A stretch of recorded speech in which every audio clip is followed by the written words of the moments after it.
All right, welcome to The Explainer. Today we're diving deep into a concept that kind of challenges our basic ideas of justice. It's called preventative detention. We're going to explore how a government can actually detain someone before they've even committed a crime, and we'll use a specific law to see exactly how it works. So let's just ask the big question right up front. Can the government put someone in jail, not for something they did, but for something they might do in the future? Well, under certain laws, the answer is, believe it or not, yes. Let's break down how that's even possible. And that's the whole idea right there.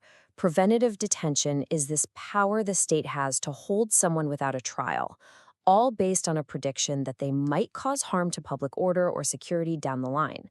It's a preemptive move, and because it's such a huge power, it's supposed to be controlled by a really strict set of rules. So, to really get a handle on how this works in the real world, we're going to zoom in on one specific law, the Telangana Preventive Detention Act.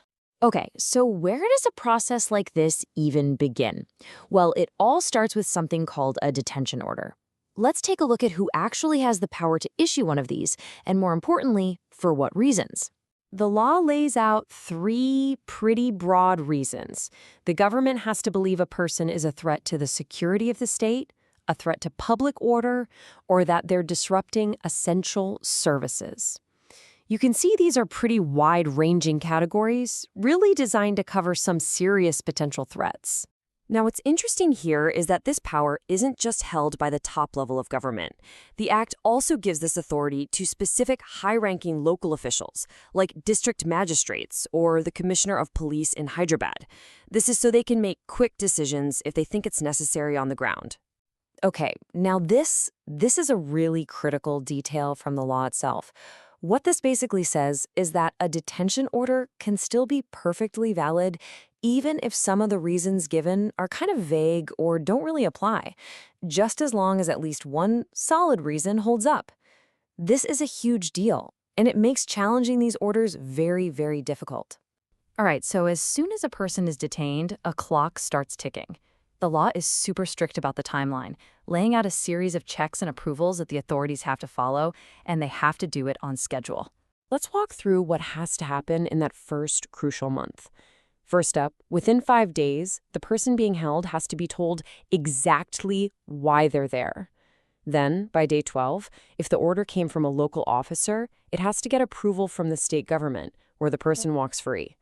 And finally, within 30 days, the whole case has to be sent over to an independent group called the Advisory Board for a complete review. And that brings us to the Advisory Board. This is really the main check on the government's power in this entire process. It's designed to be an independent, almost judicial-level review of the whole situation. So the board itself is actually pretty small, just 3 members. But, it's not the size that matters here, it's who they are. And this is what gives the board its real teeth. Every single member has to either be, have been, or be qualified to be a high court judge. This makes sure that the review is handled with some serious legal and judicial expertise. The board's process is really straightforward. It's a 4-step deal. First, they look at all the materials from both the government and the person being detained.